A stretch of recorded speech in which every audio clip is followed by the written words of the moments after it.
Locked On Podcast Network and Odyssey present Locked On Sports Today. The market around Kevin Durant has been uninspiring. Will the Falcons turn to rookie quarterback Desmond Ridder? And the Panthers are doing what we all thought they would do with their starting quarterback. I'm Peter Bukowski, starting your day with the can't-miss stories and biggest debates in sports. You're Locked On Sports Today. Searching all major sports. Found. Let's start with the biggest story. Kevin Durant has made it very clear he does not want to go back to Brooklyn. We talked about the ultimatum he may or may not have issued to management. He says he didn't. Who knows what the truth is for sure there. We also have some reporting now. Some trades that have been offered. Some, I would say, uninspiring trade packages going to the Brooklyn Nets. From Locked On Nets, Adam Armbrecht can shed some more light on whether he thinks those packages are worth it at all. But Adam, what I find so fascinating about all this is we just saw DeJounte Murray go for an absolute haul, and yet I have yet to see reported the Kevin Durant Godfather offer. Why are teams not willing to go all in for Kevin Durant? Why have we not seen that kind of offer yet? Yeah, I think it's the game of chicken, right? Like you start to hear more of these offers come out. There's now the Memphis Grizzlies, had entered the fray. They were based around picks, not players. The Atlanta Hawks, 2 players, 1 pick. Boston Celtics, 2 players, 1 pick. I just think when we talked about this initially, it was the Brooklyn Nets have the ability to be patient. Kevin Durant is under contract. Yes, he's going to be 34 years old at the beginning of September, so the age can be a factor. But I just think that league-wide, everyone is kind of tiptoeing their toe into the water here to see if Sean Marks and the Brooklyn Nets will at some point go, all right, the heck with it. What do you want to give us for him? Which is a fool's errand because there's enough now smoke around teams in the league to know there's going to be a fire sale here at some point that gets everybody at the table. Yeah, and it's not like we had long reporting on the monster package that Timberwolves were willing to offer the Utah Jazz for Rudy Gobert. Like, all of a sudden, it just happened. Presumably, it didn't start with, we'll give you all the stuff. It started somewhere else, and eventually it became, okay, here's all of the stuff. What do you think the chances are, though, that this signals the reality is this is going to be Kevin Durant's home? He's going to play in Brooklyn, that is an outcome here. Like, what are the chances that this is actually the most likely outcome in all of this? Yeah, I think the variable there is, what do the Brooklyn Nets feel about Kyrie Irving after this season, right? Opted back in on the 1 year. Are they going to bring him back? There's some low-level speculation that Kevin Durant isn't really enamored with the idea of playing with Ben Simmons. So what does that look like, right? The short-term, long-term is a bit of a overhanging factor here for the Brooklyn Nets. And if Sean Marks and Joe Tsai get together and they feel like this may be a multi-step process, but ultimately we can recoup players, we can recoup draft capital, it just may have to happen over the trade deadline, over next summer, right? So there's a lot of mechanics going on here. I don't know. To hear Kevin Durant say, I never demanded or requested a trade. Okay, I can tell you 1,000 different narratives out of Brooklyn, from management, from ownership, from coaches, from players, that all are or are not, to whatever degree, possibly 1,000% or 0% true, right? So I just don't, you have to take all these things with a grain of salt. The one thing that does seem factual is, one, if Kevin Durant could have his choice, he would be playing somewhere else. And if other teams can find a way to get the right package on the table, they will get Kevin Durant at some point. So it feels like this is headed toward divorce. But again, Brooklyn has been, if nothing else, entertaining and unpredictable since they went for these superstars a few seasons ago. Stay up to date on the Brooklyn Nets by subscribing to Locked On Sports Today and the Locked On Nets podcast on the Odyssey app, YouTube, or wherever you get podcasts. Thanks for making Locked On Sports Today your first listen. Coming up, the Falcons QB1 would seem to be their third round pick. Here's what to look for on BetOnline, your number one spot for all your gambling needs. How about a few Major League Baseball lines to keep an eye on tonight? The Brewers have reigning Cy Young winner Corbin Burnes on the bump in LA against the Dodgers, and they're underdogs. BetOnline has the Brew Crew plus 130. The Orioles are home dogs to the White Sox. BetOnline has the O's plus 132 on the money line. And the Giants are substantial favorites on the road against the Tigers. BetOnline has San Fran minus 208 to win. BetOnline, where the game starts. Tom Brady returned to Buccaneers camp after an 11-day absence, and all indications are he hasn't missed a beat. He came back kind of firing on all cylinders again. We're all excited he's back and ready to move on, Bucs tight end Cameron Brate said on Monday. We don't know what he's moving on from because we don't know why Tom Brady was gone. The 7-time Super Bowl champion didn't address the media after practicing.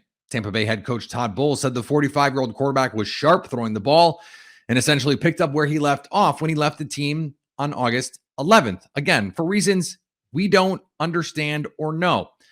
Seems as though he will be on track to start week 1, just as most of us figured he would. Whether or not he'll be on, say, The Masked Singer, I guess we'll see. The Las Vegas Raiders plan to release veteran running back Kenyan Drake and absorb $8 million in dead cap. This is what happens when new regimes clean house from old regimes. New general manager Dave Ziegler reportedly called Kenyan Drake to let him know personally that the team was moving on. Remember, Ziegler did not sign this contract. This was the old Raiders regime as the house cleaning in Vegas continues. Aaron Rodgers has noticed a difference already. In the week since Green Bay Packers quarterback called out his young receivers, he said he's been encouraged by their progress. I feel like the offense, especially in the last week or so, has been clicking closer to where I think we should be trending, Rodgers said on Monday. 4th-round pick Romeo Doubs caught a touchdown for the second straight preseason game. 7th-round pick Samori Toure has seen improvement, and the Packers' second-rounder Christian Watson has gotten off to a fast start after missing the first half of camp following knee surgery. None have played in a game with Rodgers yet because Rodgers has not played in the preseason, though Matt LaFleur said he'd consider playing Rodgers in the final preseason game. According to cornerback Russell Douglas, the defense will play their starters in that last preseason game. And Aaron Rodgers has said if he's going to play, he wants to play. Not the whole game, but enough to catch a rhythm, not just a drive or two. So if Aaron Rodgers does play, expect to see plenty of Aaron Rodgers. Philadelphia Phillies outfielder Bryce Harper, who is recovering from a fractured left thumb, is scheduled to begin a minor league rehab start today. Harper is reportedly expected to rejoin the Phillies on Monday when they begin a series with the Diamondbacks. Last week, Harper completed a 60-swing BP session at Citizens Bank Park. It was the first time he had swung a bat since his thumb was fractured by a pitch June 25th. It's easy to forget. The reigning NL MVP was hitting .318 with 15 jacks when the injury occurred, which will strengthen a Phillies lineup that has been quite potent as of late. And speaking of the Phillies, they took care of business against the Reds on Monday. The Phillies take game 1 against the Cincinnati Reds. Connor Thomas, your host of Locked On Phillies. A nice performance by the Phils tonight. Now, they struck out a bunch on offense. That needs to be worked on. Strike zone was interesting, to say the least, tonight. But Noah Syndergaard was really, really good on the mound. Nick Castellanos and Bryson Stott go back-to-back early, and it's just one of those really solid games against a lesser opponent. Doesn't have to be pretty. You just have to beat these teams over and over and over and over again. And that's what the Philadelphia Phillies did tonight. The pitching was great. The bullpen pitching was great. The defense was great. Everything was good on that end. They shut the Cincinnati Reds down offensively. And besides a home run, it was basically a flawless performance. A home run given up, rather, to Cincinnati's catcher, who got hit in the place where he shouldn't ever get hits as a male. But hey, tough night for him. Great night for the Phillies. And we'll see if they can do that again tomorrow for game 2 of the series. But a good start to this one against the Reds and a bounce back after a rough series with the Mets. The Atlanta Falcons fell to the New York Jets 24-16, which would, of course, be more troubling if it were the regular season. But it is not. It is preseason. And one of the big stories coming out of at least the first 2 games for the Atlanta Falcons is the play of Desmond Ridder, 10 of 13, for 143 in this game. That's an 11-yard per attempt average, a 112 quarterback rating, if that is the sort of thing that makes you excited. Joining me now from Locked On Falcons, Aaron Freeman. And Aaron, what point does this team go, actually, we should see what the deal is with Desmond Ridder. He should just be the guy? I think it's going to happen at some point. I think their plan has always been to go into the season with Marcus Mariota and see what they have on him. But the better Desmond Ridder plays, I think the shorter that leash gets on Mariota. And so far, he's looked the part. Again, we're in preseason. It's hyperbole season. We're exaggerating sort of with some of these takes or whatever, but it's the time to do that. We don't have to be sort of grounded and realistic in the preseason. We can sit here and look at Desmond Ridder's performance and pencil him in to Canton in the future. But he has certainly looked the part as a lot of people's QB1 from this past draft class looked like he was kind of, the best pro-ready prospect in this draft class, and looks like he's been kind of tailor-made for this Arthur Smith play-action-heavy offense with a lot of the rollouts and stuff. You saw that on display on Monday night against the Jets, where he was very precise with his passing. Fortunately, the Falcons couldn't sort of punch it in on his two early first half drives, but that wasn't on him. That was mostly on some untimely penalties from the Falcons offensive line. So he has definitely checked all the boxes that Falcon fans looking at him as potentially the long-term replacement for Matt Ryan. You want to see that guy check. Again, we're not quite there yet, but I certainly think we are slowly inching our way there. And I think later this fall, we will see Desmond Ridder on the field to sort of see if he can do it in the regular season. 6'3", 207. What do I think? 42 long jacket size in the gold. I think that probably makes some sense. So if he's checking boxes, okay, in a season that you're not going to for the playoffs, why not throw him out there? What is the case to start Marcus Mariota if the understanding from everybody is, well, this team is not something that is going to happen this year? Well, you can see behind me, Peter, there's a poster of Aaron Donald, Pitt legend. As a Pitt alum, I'm a big supporter of Aaron Donald, despite being the Locked On Falcons host. The Falcons play Aaron Donald in week 2. They play Myles Garrett in week 4. They got Nick Bosa. They got Vita Vea. You throw Desmond Ridder out there behind a very questionable Falcons offensive line against some of these elite pass rushers, you're basically going to get a David Carr type of situation where you're going to ruin that guy. And so, as I've said, much to the chagrin of the very many and vocal Mariota stands out there in the world that are still supportive of the former Heisman Trophy winner. Yes. That's me, by the way. That's why this is crazy that this conversation is Mariota, but doesn't season. Mariota is essentially a sacrificial lamb to me at this point in time. You throw him out there, see what he can do, give you an opportunity to get some competent quarterback play and see what you have in some of these young wide receivers.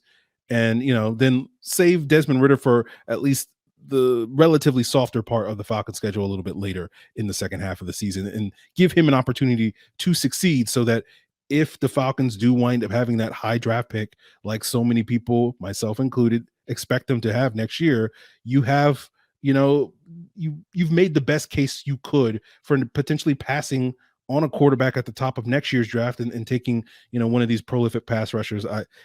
We don't go a day without me mentioning Will Anderson or Jalen Carter on Locked On Falcons. Stay up to date on the Atlanta Falcons by subscribing to Locked On Sports Today and the Locked On Falcons podcast on the Odyssey app, YouTube, or wherever you get podcasts. Coming up, the Panthers made the choice we all thought they would. Ever since trading for Baker Mayfield, the Carolina Panthers have maintained that their starting quarterback would be the winner of a position battle. Surprise, surprise. Baker Mayfield won the battle. Locked On's own Kainani Stevens spoke with former Super Bowl champion and Locked On insider Isaiah Stanback about the Panthers' decision. Now Matt Rule has declared it official. He went into camp and said there was going to be a competition, right? They had a rookie in there. He's out for the season. It's Sam Darnold, and Baker's pretty much won the job in about 6 weeks.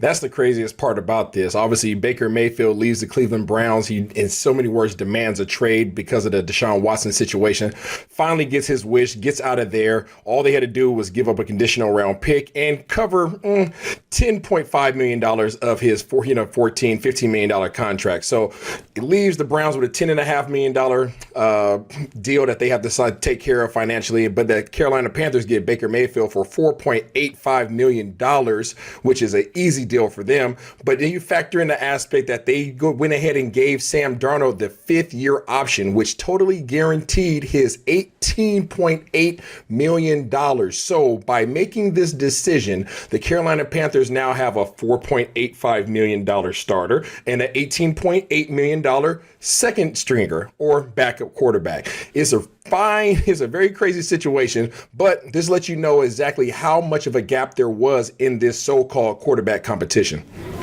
Clearly, I mean, it seems like they got a bargain at starting quarterback, and then they're paying their guy to hold the clipboard quite a lot of money every week. It was a competition in some sort, but obviously you want to make this, I want to talk about the timing of this because Matt Rule came out and made this announcement pretty early on in the preseason because I think it's obviously if you're trying out for a team like that, you kind of want to know who your guy is going to be as soon as you can, right? You definitely want to know that as soon as you can, but you have to remember this trade didn't go down until July 6th. Here we are now with August 22nd. So this is a competition that took place over the span of about 6 weeks. So the decision, they had to give Baker Mayfield an opportunity not only to get acclimated to the system, but to also give him a chance once learning the system to actually execute it and have an opportunity for a fair quarterback competition. These guys are drafted. Let's not forget these guys are drafted in the same draft back in 2018, where Sam Darnold was the 3rd pick overall and Baker Mayfield was the 1st pick overall. Since then, during their time as starters, Sam Darnold has a record of 17-33, and Baker Mayfield is 30-30. So one guy has the edge in terms of winning percentages, even though it's only 50%. He gives Matt Rule, who, if you guys might have forgot, is in the hot seat. He has back-to-back losing records, 5-11 over the past few years. Oh, and by the way, the Carolina Panthers have 4 consecutive years of losing records. I'm pretty sure that this organization and ownership is tired of losing. So when you look at which guy gives you the best opportunity of winning, not only looking at their past records, but also looking at their future, who gives you the best chance? Baker Mayfield has the big playability, and they're pretty sure that the team is really rallying around him. If some of their comments in their post game practice comments have anything to do with it. You can check out the full conversation on Locked On NFL. And for more on Baker Mayfield, subscribe to Locked On Panthers, your team every day. And finally, Albert Pujols hit another home run to bring his career total to 693 last night. The drive to right center at Wrigley Field in the 7th inning was the only run of the game and gave the Cardinals a win. More than that, though, the home run officially ties him with Barry Bonds, with homers off, get this, 449 different pitchers.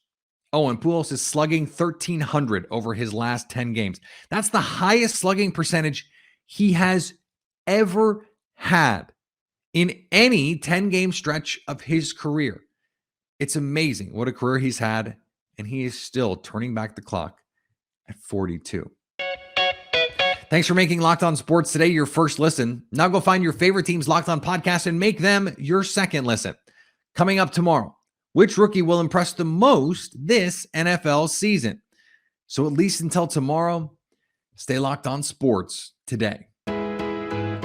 Locked On Podcast Network and Odyssey present Locked On Sports Today.